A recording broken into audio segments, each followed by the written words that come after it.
would like to keep a dash cam in each of the vehicles, and since we're about to get a new vehicle, thought it'd be cool to check out a new dash cam.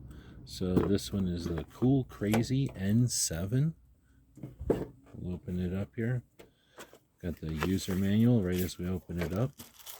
Inside we've got the camera itself. Very small. Place where it's going to stick onto the windshield. Looks like it can adjust. Nice big screen on the back. Buttons underneath. Power button on the side.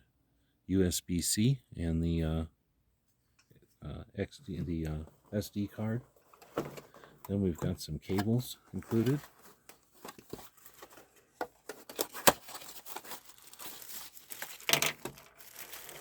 We've got a cigarette lighter adapter. It goes to USB. Very long cable there. Got a little microfiber cloth. And it looks like I dropped a couple of things. From COOLCRAZY. Looks like a nice dash cam. Hope this helps.